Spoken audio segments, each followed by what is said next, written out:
missed the stool and sat on the fender, knocking over the poker and shovel with a crash. "Hush," said Gandalf. "Let Thorin speak." And this is how Thorin began. "Gandalf, dwarves, and Mr. Baggins, we are met together in the house of our friend and fellow conspirator, this most excellent and audacious hobbit. May the hair on his toes never fall out. All praise to his wine and ale." He paused for breath and for a polite remark from the hobbit, but the compliments were quite lost on poor Bilbo Baggins, who was wagging his mouth in protest at being called audacious and, worst of all, fellow conspirator. Though no noise came out, he was so flummoxed. So Thorin went on. "We are meant to discuss our plans, our ways, means, policy, and devices. We shall soon, before the break of day, start on our long journey, a journey from which some of us, or perhaps all of us, except our friend and counselor, the ingenious wizard Gandalf, may never return. It is a solemn moment. Our object is, I take it, well known to all. To the estimable Mr. Baggins, and perhaps to one or two of the younger dwarves, I think I should be right in naming Gilly and Billy, for instance. The exact situation at the moment may require a brief explanation." This was Thorin's style. He was an important dwarf. If he had been allowed, he would probably have gone on like this until he was quite out of breath, without telling anyone there anything that was not known already. But he was rudely interrupted. Poor Bilbo couldn't bear it any longer. At "may never return," he began to feel a shriek coming up inside, and very soon it burst out like the whistle of an engine coming out of a tunnel. All the dwarfs sprang up, knocking over the table. Gandalf struck a blue light on the end of his magic staff, and in its firework glare, the poor little hobbit could be seen kneeling on the hearth rug, shaking like a jelly that was melting. Then he fell flat on the floor, and kept on calling out, struck by lightning, over and over again, so that was all they could get out of him for a long time. So they took him and laid him out of the way on the drawing-room sofa with a drink at his elbow, and they went back to their dark business. "Excitable little fellow," said Gandalf, as they sat down again. "Gets funny, queer fits, but he's one of the best. As fierce as a dragon in a pinch." If you have ever seen a dragon in a pinch, you will realize that this was only poetical exaggeration applied to any hobbit, even to old Took's great-great-grand-uncle Bullroarer, who was so huge for a hobbit that he could ride a horse. He charged the ranks of the goblins of Mount Graham in the Battle of the Green Fields, and knocked their king, Gulfimble's head clear off with a wooden club. It sailed 100 yards through the air and went down a rabbit hole, and in this way the battle was won and the game of golf invented at the same moment.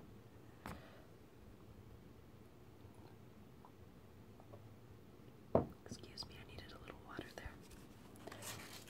In the meanwhile, however, Bullroarer's gentler descendant was reviving in the drawing room. After a while, at a drink, he crept nervously to the door of the parlor. This is what he heard, Glowin speaking, humph, or some snort, or more or less like that. Will he do you think? It is all very well for Gandalf to talk about the hobbit being fierce, but one shriek like that. Sorry, I guess my setup here isn't as good as I thought. That was my phone falling over. Anyways, where was I? It is all very well for the Gandalf to talk about this hobbit being fierce, but one shriek like that in a moment of excitement would be enough to wake the dragon and all his relatives and kill the lot of us. I think it sounded more like fright than excitement. In fact, if it had not been for the sign on the door, I should have been sure we had come to the wrong house. As soon as I clapped eyes on the little fellow bobbing and puffing on the mat, I had my doubts. He looks more like a grocer than a burglar. Then Mr. Baggins turned the handle and went in. The Took side had won. He suddenly felt he would go without bed and breakfast to be thought fierce. As for little fellow bobbing on the mat, it almost made him really fierce. Many a time afterwards, the Baggins part regretted what he did now, and he said to himself, "Bilbo, you were a fool, you walked right in and put your foot in it. Pardon me, he said. If I had overheard words that you were saying, I don't pretend to understand what you are talking about or your reference to burglars, but I think I am right in believing. This is what he called being on his dignity. That you think I am no good. I will show you. I have no signs on my door. It was painted a week ago. And I am quite sure you have come to the wrong house. As soon as I saw your funny faces on the doorstep, I had my doubts. But treat it as the right one. Tell me what you want done, and I will try it if I have to walk from here to the east of east and fight the wild werewolves in the last desert. I had a great-great-granduncle once, J.R.R Tuck, and... Yes, but that was long ago, said Glowin. I was talking about you, and I assure you there is a mark on this door, the usual one in the drain, or used to be. Burglar wants a good job, plenty of excitement, and reasonable reward. That's how it is usually read. You can say expert treasure hunter instead of burglar if you like. Some of them do. It's all the same to us. Gandalf told us that there was a man of the sort in these parts looking for a job at once, and that he had arranged for a meeting here this Wednesday tea time. Of course there is a mark, said Gandalf. I put it there myself, for very good reasons. You asked me to find the 14th man for your expedition, and I chose Mr. Baggins. Just let one say that I chose the wrong man or the wrong house, and you can stop at 13 and have all the bad luck you like, or go back to digging coal. He scowled so angrily at Glowin that the dwarf huddled back in his chair, and when Bilbo tried to open his mouth to ask a question, he turned and frowned at him, and stuck out his bushy eyebrows till Bilbo shut his mouth tight with a snap. That's right, said Gandalf. Let's have no more argument. I have chosen Mr. Baggins, and there ought to be enough for all of you. If I say he is a burglar he is, or will be when the time comes. There's a lot more to him than you guess, and a deal more than he has any idea of himself. You may possibly all live to thank me yet. Now, Bilbo, my boy, fetch the lamp, and let's have a little light on this. On the table, in the light of a big lamp with a red shade, he spread a piece of parchment rather like a map. This was made by Thor, your grandfather, Thorin, he said, in answer to the dwarf's excited questions. It is a plan of the mountain. I don't see that this will help us much, said Thorin disappointedly after a glance. I remember the mountain well enough and the lands about it, and I know where Mirkwood is and the withered heath where the great dragons bred.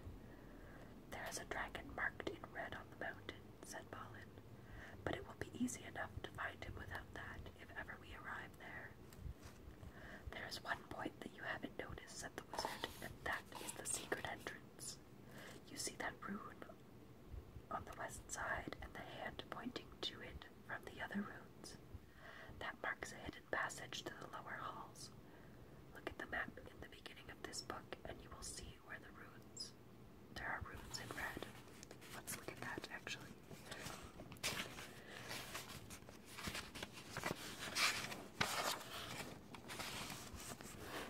So here's the map. I don't know if you can see it very well. These are the runes right here.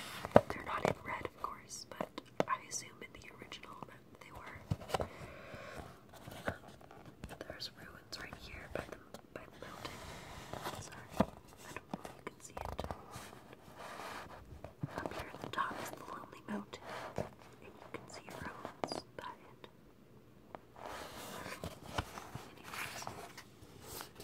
It may have been secret once, said Thorin, but how do we know that it is secret any longer? Old Smaug has lived there long enough to find out anything there is to know about those caves. He may, but he can't have used it for years and years. Why? Because it is too small. 5 feet high the door, and 3 may walk abreast, say the runes. But Smaug could not creep into a hole that size, not even when he was a young dragon, certainly not after devouring so many of the dwarves and men of Dale.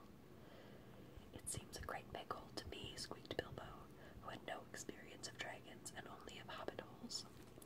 He was getting excited and interested again, so that he forgot to keep his mouth shut. He loved maps, and in this hall there hung a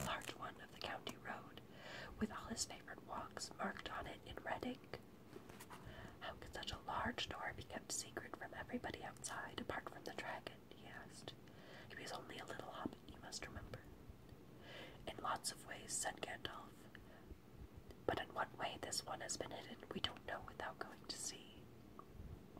From what it says on the map, I should guess there's a closed door, which has been made to look exactly like the inside of the mountain. This is the usual dwarf's method. I think this is right, isn't it?" "Quite right," said Thorin. "Also," went on Gandalf, "I forgot to mention that with the map went a key, a small and curious key. Here it is," he said, and handed Thorin a key with a long barrel and intricate wards made of silver.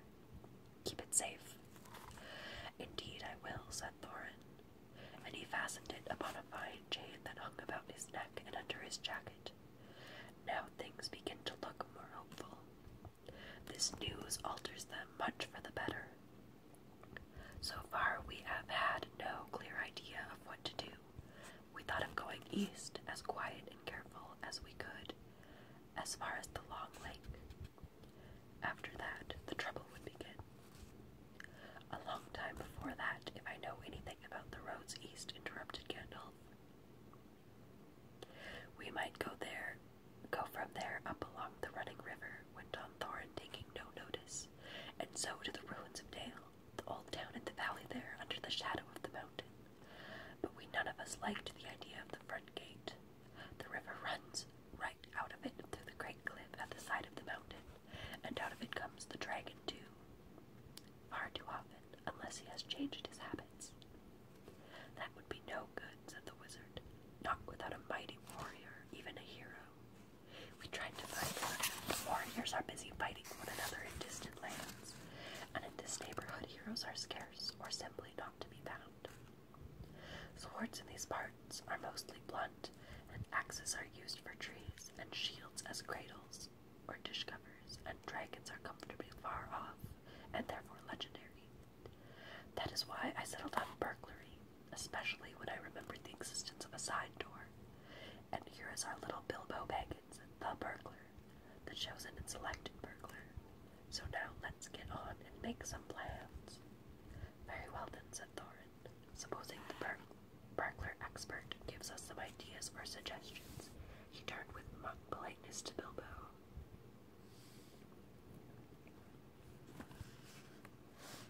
First, I should like to know a bit more about things, said he, feeling all confused and a bit shaky inside, but so far still tookishly determined to go on with things. I mean about the gold and the dragon and all that, and how it got there, and who it belongs to, and so on and further. Bless me, said Thorin, haven't you got a map? And didn't you hear our song? And haven't we been talking about all this for hours? All the same, I should like it all plain and clear, said he, obstinately, putting on his business manner, usually reserved for people who tried to borrow money off him, and doing his best to appear wise and prudent and professional and live up to Gandalf's recommendation. Also, I should like to know about risks, out-of-pocket expenses, time required, and rumination, and so forth. By which he meant, what am I going to get out of it, and am I going to come back alive? Oh, very well, said Thorin. Long ago, my grandmother Thror's time, our family was driven out of the far north and came back with all their wealth and their jewels to this mountain on the map. It had been discovered by my far ancestor, Thrain the Old, but now they mined and they tunneled and they made huger halls and greater workshops. And in addition, I believe they found a good deal of gold and a great many jewels too.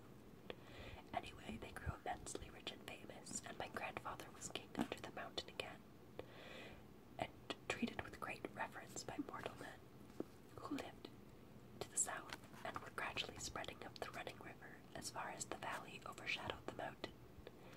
They built the merry town of Dale there in those days. The kings used to send for our smiths, and reward even the least skillful most richly. Fathers would beg us to take their sons as apprentices, and pay us handsomely, especially in food supplies, which we never bothered to grow or find for ourselves. Altogether, those were good days for us, and the poorest of us had money to spend and to lend, and leisure to make beautiful things just for the fun of it, not to speak of the most marvelous and magical toys, the like of which is not to be found in the world nowadays. So my grandfather's hall became full of armor and jewels and carvings and cups, and the toy market of Dale was the wonder of the north. Undoubtedly, that was what brought the dragon. Dragons steal gold and jewels, from men and elves, and plunder as long as they, and dwarves wherever they can find them, and they guard their plunder as long as they live, which is practically forever unless they are killed, and never enjoy a brass ring of it. Indeed, they hardly know a good bit of work from bad, though they usually have a good notion of the current market value, and they can't make a thing for themselves, not even mend a little loose scale of their armor. There were lots of dragons in the north in those days, and gold was probably getting scarce up there, with the dwarves flying south or getting killed, and all the general waste and destruction that dragons make going from bad to worse. There was a most especially greedy, strong, and wicked worm called Smog. One day, he flew up into the air and came south. The first we heard of it was a noise like a hurricane coming from the north, and pine trees on the mountain creaking and cracking in the wind. Some of the dwarves who happened to be outside. I was one, luckily, a fine, adventurous lad in those days, always wandering about, and it saved my life that day. Well, from a good way off, we saw the dragon settle in our mountain in a spout of flame. Then he came down the slopes, and when he reached the woods, they all went up in fire. By that time, all the bells were ringing in the dale, and the warriors were arming. The dwarves rushed out of their great gate, but there was a dragon waiting for them. None escaped that day. The river rushed up in steam, and a fog fell on the dale, and in the fog the dragon came on them and destroyed most of the warriors. The usual unhappy story. It was only too common in those days. Then he went back and crept in through the front gate, and routed out all the halls and lanes and tunnels, alleys, cellars, mansions, and passages. After that there were no dwarves left alive inside, and he took all their wealth for himself. Probably, for that is the dragon's way, he has piled it all up in a great heap far inside and sleeps on it for a bed. Later he used to crawl out of the great gate and come by night to Dale, and carry away people, especially maidens, to eat, until Dale was ruined, and all the people dead or gone. What goes on there now I don't know for certain, but I don't suppose anyone lives nearer to the mountain than far edge of the long lake nowadays. Excuse me.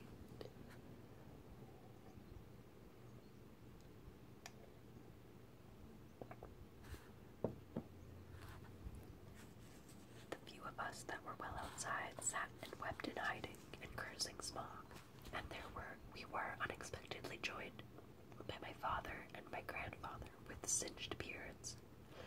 They looked very grim, but they said very little. When I asked how they had got away and told me to hold my tongue, and said that one day in the proper time I should know. After that we went away, and we have had to earn our livings as best we could up and down the lands, often enough sinking as low as blacksmith work or even coal mining. But we have never forgotten our stolen treasure, and even now, when I will allow we have a good bit laid by and are not so badly off. Here Thorin stroked the gold chain around his neck. We still mean to get it back, and to bring our curses home to Smog, if we can. I have often wondered about my father's and my grandfather's escape. I see now they must have had a private side door, which only they knew about. But apparently they made a map, and I should like to know how Gandalf got hold of it, and why it did not come down to me, the rightful heir. I did not get a hold of it. I was given it, said the wizard. Your grandfather Thror was killed, you remember, in the mines of Moria by Azog the goblin. Curse his name. Yes, said Thorin. And Thrain, your father, went away on the 21st of April, 100 years ago since last Thursday, and has never been seen by you since. True, said Thorin. Well, your father gave me this to give to you, and if I have chosen my own time and way for handing it over, you can hardly blame me, considering the trouble I had to find you. Your father could not remember his own name when he gave me the paper, and he never told me yours. So on the whole, I think I ought to be praised and thanked. Here it is, he said, handing the map to Thorin. I don't understand, said Thorin, and Bilbo felt he would have liked to say the same. The explanation did not seem to explain. Your grandfather, said the wizard slowly and grimly, gave the map to his son for safety before he went to the mines of Moria. Your father went away to try his luck with the map after your grandfather was killed. And lots of adventures of a most unpleasant sort he had, but I never got near the mountain. How he got there I don't know, but I found him a prisoner in the dungeons of the necromancer. Whatever were you doing there? Asked Thorin with a shudder, and all the dwarves shivered. Never you mind. I was finding things out as usual, and a nasty dangerous business it was. Even I, Gandalf, only just escaped. I tried to save your father, but it was too late. He was witless and wandering, and had forgotten almost everything except the map and the key. We have long ago paid the goblins of Moria, said Thorin. We must give a thought to the necromancer. Don't be absurd.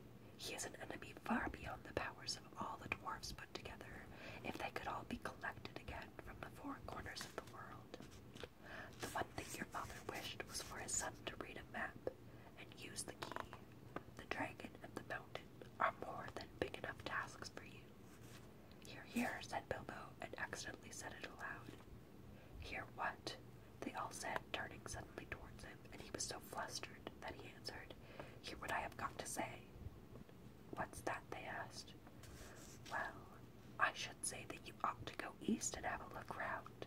After all, there is a side door, and dragons must sleep sometimes, I suppose. If you sit on the doorstep long enough, I dare say you will think of something. And, well, don't you know, I think we have talked long enough for one night, if you see what I mean. What about bed and an early start and all that? I will give you a good breakfast before you go. Before we go, I suppose you mean, said Thorin. Aren't you the burglar?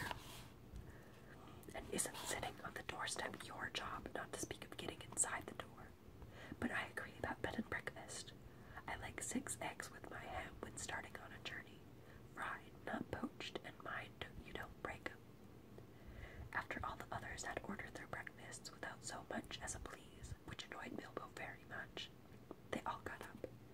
The Hobbit had to find room for them all, and filled all his spare rooms, and made beds on chairs and sofas before he got them all stowed, and went to his own little bed very tired and not altogether happy. One thing he didn't make his mind up about was not to bother to get up very early and cook everybody else's wretched breakfast. The duckishness was wearing off, and he was now quite so sure that he was going on a neat journey in the morning. As he lay in bed, he could hear Thorin still humming to himself in the best bedroom next to him. Far over the misty mountains cold, to dungeons deep and caverns old, we must away ere break of day to find our long-forgotten gold.